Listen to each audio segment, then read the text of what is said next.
Boa noite, pessoal, tudo bem? Hoje nós vamos dar continuidade ao módulo de microbiologia clínica, a parte de antibiograma aplicado ao estudo de resistência bacteriana, dando continuidade à aula da semana passada. Estamos aqui fazendo um presencial, junto com 3 alunos, e o restante está disponível a aula online pelo portal e também através do canal. Então, fazendo um apanhado geral aqui da aula passada, deixa eu ver onde que passa o slide aqui.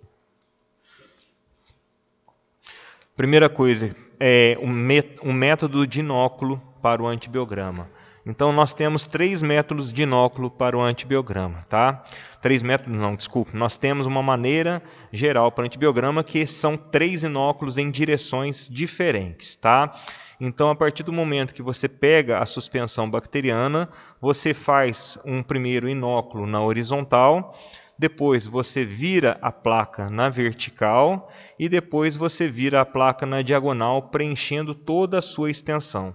Dessa forma, nós fazemos um inóculo total da superfície para permitir que a bactéria cresça em toda a placa e depois permita que nós possamos colocar os antibióticos a serem testados no antibiograma. Eu vou passar aqui até chegar na parte mais prática, tá? Porque eu falei muita coisa na aula passada relacionada aos antibióticos, a alguns germes. Então, aqui na microscopia, nós temos aqui como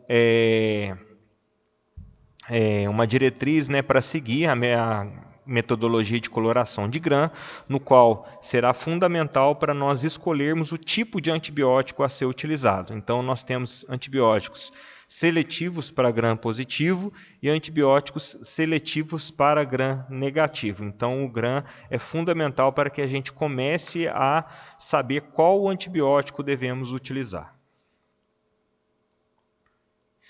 Então, utilizamos a técnica de Kirby-Bauer, que é a técnica da discodifusão. É uma técnica artesanal, tá? Uma etapa final de um longo processo, né? Que nós temos que esperar a bactéria crescer, isolar, identificar e depois fazer um antibiograma, que seria a parte final desse processo.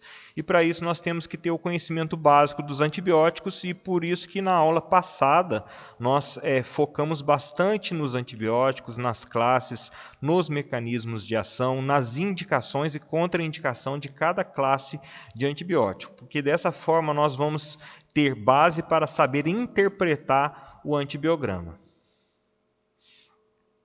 Então, passando aqui rapidinho, basicamente as classes que nós vamos trabalhar são as penicilinas, as cefalosporinas, os carbapenêmicos, os monobactâmicos, inibidores de beta-lactamase, aminoglicosídeos, quinolonas, fluorquinolonas, sulfas, polimixinas, glicopeptídeos e outros. Então, todos os antibióticos eles vão estar basicamente inseridos em uma dessas classes. Tá? As classes que nós mais utilizamos são as cefalosporinas, que são as classes mais empregadas na terapia ultimamente. E com relação aos mecanismos de resistência bacteriana, na aula passada também nós já abordamos, e nessa aula nós vamos partir mais para a parte prática, a observação prática das placas de antibiograma para verificar como que o efeito causado nessas placas pelas bactérias. Então, a técnica de Kirby-Bauer, basicamente, o disco ele vai ter uma impregnação de determinado antibiótico, e esse antibiótico, a partir do momento que ele tocar no meio, o agar, ele vai se difundir em todas as direções, tanto no sentido da profundidade quanto no sentido superficial. Então, por isso que a placa de antibiograma ela tem que ter uma espessura adequada e os discos devem ser colocados a uma distância segura um dos outros para que não haja sobreposição dos halos. As vantagens do método, que é um método de baixo custo, é bem flexível, você consegue testar vários tipos de antibióticos diferentes, você consegue executar um estudo adequado da resistência bacteriana, verificar pelo menos os principais tipos de resistência bacteriana. Os resultados são de fácil interpretação clínica, porque você só fala para o médico se está sensível ou resistente a um antibiótico, podendo também falar se ele designar ele como intermediário, que seria uma sensibilidade limitada, e não requer utilização de equipamentos especiais. É uma técnica basicamente artesanal que qualquer laboratório pode se fazer, porém precisa de um certo conhecimento para executá-la. Com relação às desvantagens, por ser uma técnica qualitativa, ela não consegue afirmar para o médico a dosagem adequada do antibiótico, tá? Ele só indica que determinado antibiótico pode se comportar como sensível, mas muitas vezes a sensibilidade in vitro, ou seja, na placa do antibiograma, não condiz com a sensibilidade in vivo, ou seja, no organismo do paciente. Então essa é uma desvantagem. Ele é bastante susceptível a erros técnicos, né, tanto na preparação quanto na interpretação, devido a várias resistências intrínsecas de germes, tá? Coisa que eu falei na aula passada, que é muito importante, as resistências intrínsecas. É uma técnica que é trabalhosa, tá? Ela gera um certo trabalho em fazer, gasta-se tempo, né? A conservação do material é um material que ele estraga facilmente, então você tem que conservar ele muito bem, ter um controle de qualidade sobre ele. O tempo de liberação de laudo demora cerca de 3 dias, tá? Enquanto culturas automatizadas, outros métodos, você consegue em menos de 24 horas, dependendo do método, tá?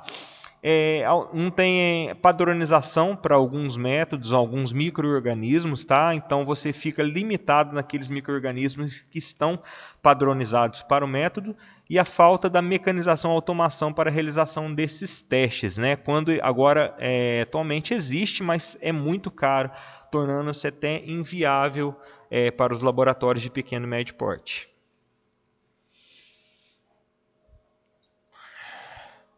Então, uma coisa que a gente tem que ter em mente no antibiograma é que nem sempre que o antibiograma apresenta sensível, é sensível, mas o resistente sempre será. Tá? Porque o que acontece? Às vezes é aquilo que eu falei, o germe ele pode apresentar sensibilidade na placa, mas na pessoa ele pode não se comportar de maneira sensível em relação ao antibiótico. Mas quando ocorre o contrário, quando na placa o germe se comporta como resistente, possivelmente existe uma grande probabilidade, tá, desse germe também comportar-se como resistente no paciente, tá? Então tem que ter em mente isso aí, que o sensível nem sempre é sensível, mas o resistente, a maioria das vezes, será, tá? Os fatores relacionados ao germe por que ocorre isso, na verdade, né? Aí a justificativa para isso é porque pode ocorrer alguns fatores relacionados ao germe. Por exemplo, se o germe está localizado dentro de um abscesso seria aquela reação onde você tem uma fibrose local, onde o germe está dentro de uma cápsula, geralmente existe bastante secreções purulentas, citocinas, que inibem a penetração do antibiótico nessa cápsula. Então o germe fica protegido dentro desse abscesso, então o antibiótico não consegue chegar. O antibiótico às vezes é até sensível, porém ele não consegue penetrar de forma eficaz nesse abscesso, além da concentração do germe que dentro desse abscesso está muito grande, né? Fatores relacionados ao fármaco, que seria baixa biodisponibilidade. Então, às vezes o fármaco é sensível, porém, para a infecção do paciente, ele não consegue chegar no local. Vou dar um exemplo prático aqui para vocês. Um paciente que tem meningite, tá? E ele precisa fazer o uso de um antibiótico e o médico, vamos supor que ele receitou um aminoglicosídeo, que é uma classe de antibiótico. Só que o aminoglicosídeo não consegue chegar no cérebro, ele não consegue atravessar a barreira hematoencefálica. Então, ele não vai ter ação contra a meningite. Porém, ele é sensível contra um determinado germe lá que foi testado. Então, ele só não consegue chegar no tecido que ele deveria chegar. Aí deveria ser prescrito um outro antibiótico, tá? Fatores relacionados ao indivíduo, imunidade. Isso aí, muitos antibióticos, eles são bacteriostáticos, tá?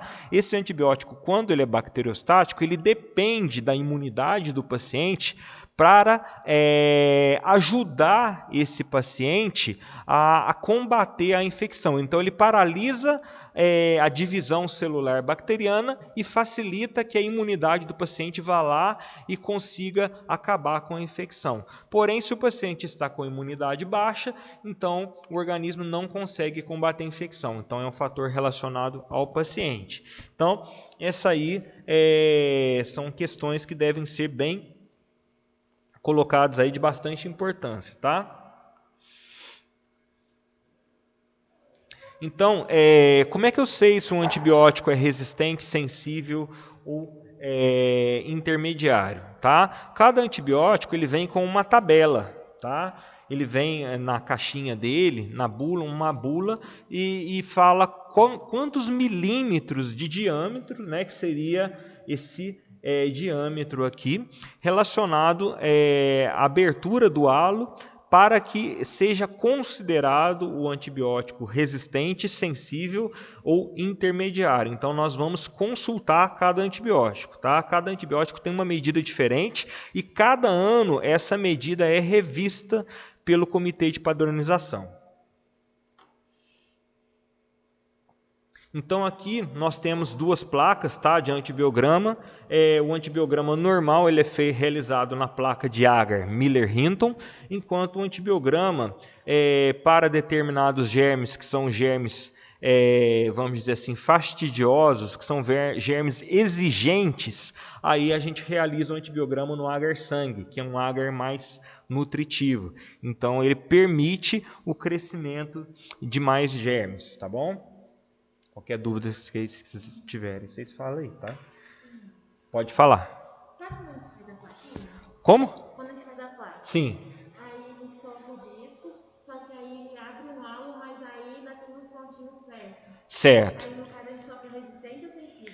Então, de acordo com a nova padronização, dependendo do disco, tá? Por exemplo, a fosfomicina, ela, na nova padronização, ela fala para desconsiderar bactérias que cresçam dentro do halo.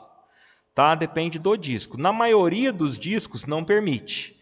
Então vai depender do disco e da atual padronização. Mas geralmente isso aí a gente tem que considerar como se fosse resistência. Tá? Se tratar do mesmo germe e não for um contaminante. Tá bom?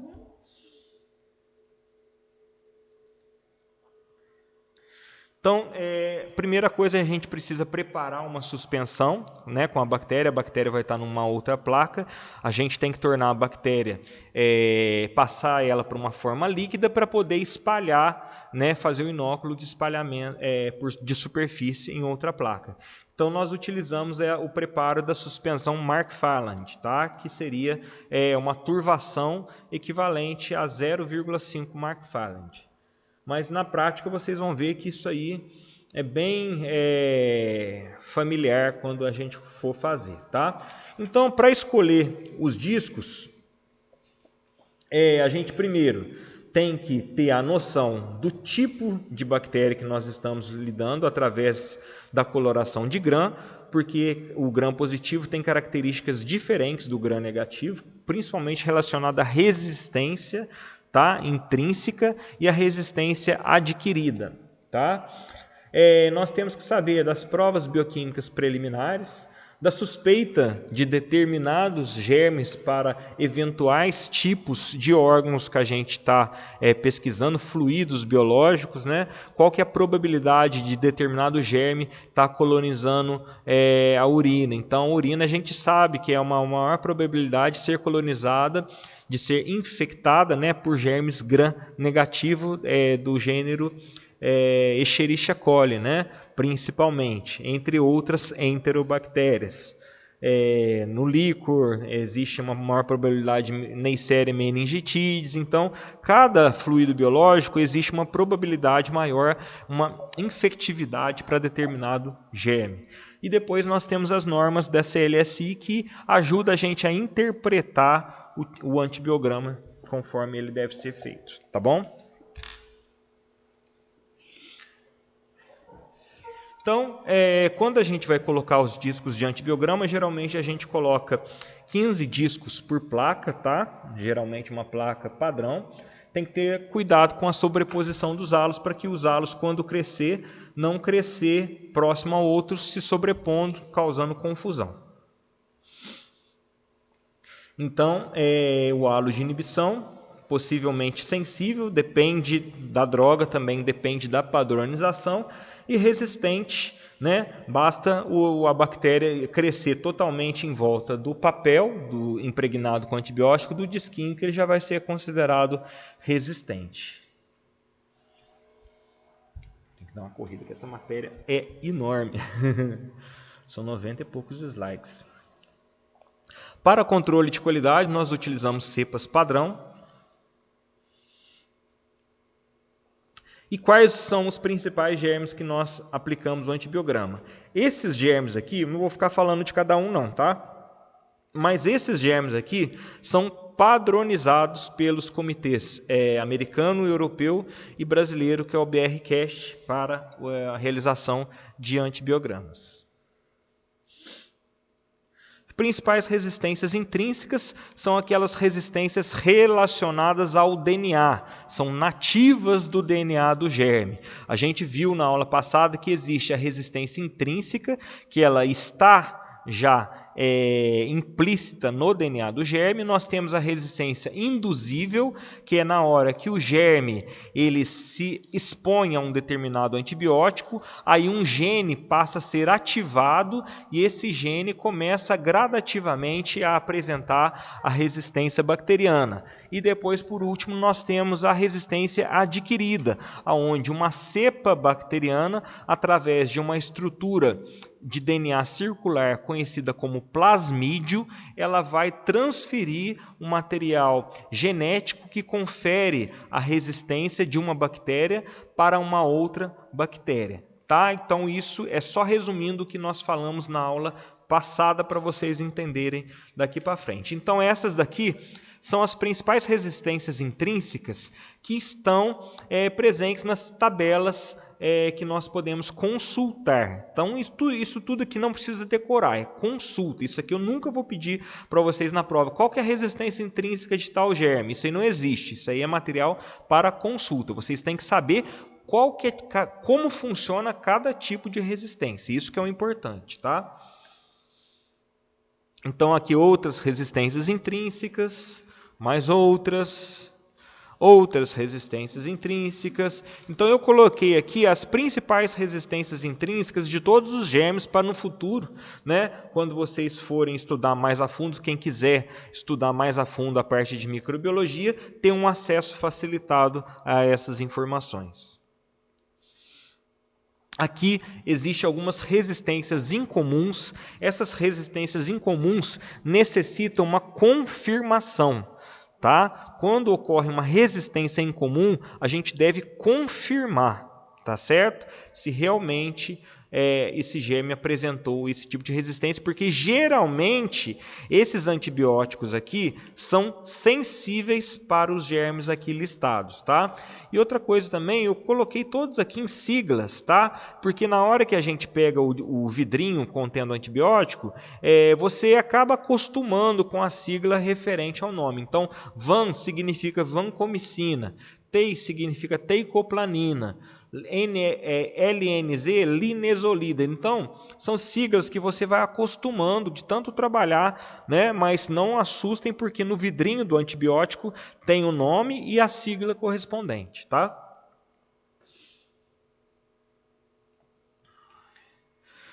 Outras resistências incomuns.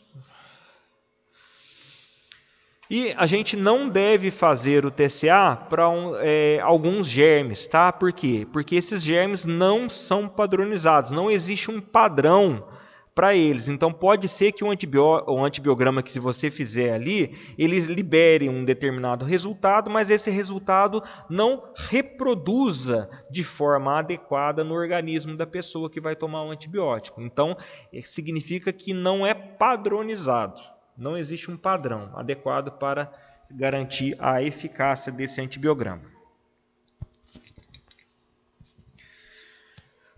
Como reportar, tá? Primeiramente a gente reporta o germe isolado, tá bom? E depois, ou então a gente, quando, né, no caso desses germes que a gente não faz o antibiograma, a gente coloca essa observação: não estão estabelecidos padrões pela CLSI ou então algum outro órgão que a gente utiliza, BRCast e tal, para a realização do antibiograma para o germe em questão, tá? Aí está uma observação para a consulta de vocês. E em alguns germes, a gente também pode, em vez de fazer o antibiograma, a partir do momento que você isolou determinado germe, já existe uma terapia empírica estabelecida. O que seria isso? Você já é pré-conhecido os antibióticos que tem uma eficácia comprovada contra este germe, então não necessita fazer o antibiograma. Então você apenas isola o germe e solta a observação. Entendeu? Então, por exemplo, aqui, a Moraxella catarrhalis, que é uma bactéria que causa infecção de trato respiratório superior, rinite, sinusite, amidalite principalmente, tá? Então ela é sensível a amoxicilina, ácido clavulânico, cefalosporina de segunda, terceira geração, macrolídeos, tetraciclina, rifampicina, fluoroquinolonas, etc. e tal. Beleza? Não entendeu? Então, algumas bactérias, o que acontece? Esses órgãos que fazem a padronização dos antibióticos, eles já estudaram ela tão a fundo que viram que ela não tem mecanismo de resistência contra esses antibióticos. Então você pode utilizar esses antibióticos com segurança, sem a necessidade de fazer um antibiograma, que essa bactéria sempre vai ser sensível a esses antibióticos. Você vai ter que isolar a bactéria com certeza. Você isola a bactéria, por exemplo, deu uma Moraxella catarrhalis. Não existe um padrão para antibiograma de Moraxella catarrhalis, mas existe uma terapia empírica sugerida, que seria esses antibióticos aqui, que mantêm uma eficiência muito elevada contra esse germe. Possivelmente não vai causar uma resistência. Então você só descobre qual é a bactéria e não faz antibiograma. Isso, justamente. Mas o ideal seria soltar essa observação de terapia empírica, tá? Para já indicar o médico, que muitas vezes o médico ele vai às vezes achar ruim que não liberou o antibiograma. Então a gente tem que explicar para ele por que não liberou o antibiograma. Entendeu?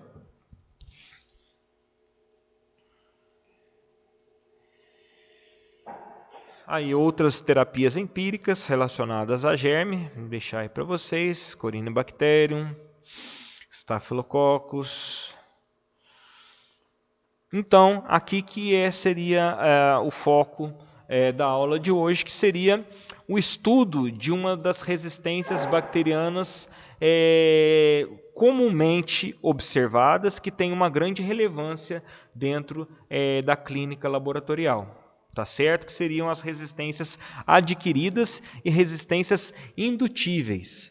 Tá? Então, a gente utiliza para isso o método de disco-aproximação, Kirby-Bauer, com determinados antibióticos, que eles vão ser como reveladores desse tipo de resistência através da reação que eles vão formar na placa de antibiograma, e eu vou explicar justamente isso para vocês hoje. Então, aqui, a discoaproximação ela permite a identificação basicamente desses 5 tipos aqui de resistência, tá? A ESBL, que é beta-lactamase de espectro estendido, a AMP-C, que é uma beta-lactamase indutível, a carbapenemase, tá? Que é uma enzima muito forte, principalmente presente na Klebsiella. Aí foi daí que saiu aquele KPC, tá? Klebsiella pneumoniae carbapenemase, mas o nome da enzima se chama carbapenemase, tá? As metalo-beta-lactamases, que são moléculas de beta-lactamase associadas a metais com efeitos quelantes, tá? E ele sequestra os íons metálicos das moléculas dos antibióticos, quando esses possuem, inativando os antibióticos, tá? E a resistência induzível à clindamicina, que é uma resistência mais relacionada aos estafilococos. Beleza? Bom, antes de começar aqui AMP-C e SBL, eu vou gravar essa parte da aula para não ficar muito grande depois para vocês assistirem. Um minutinho. Gosto de gravar porque vai que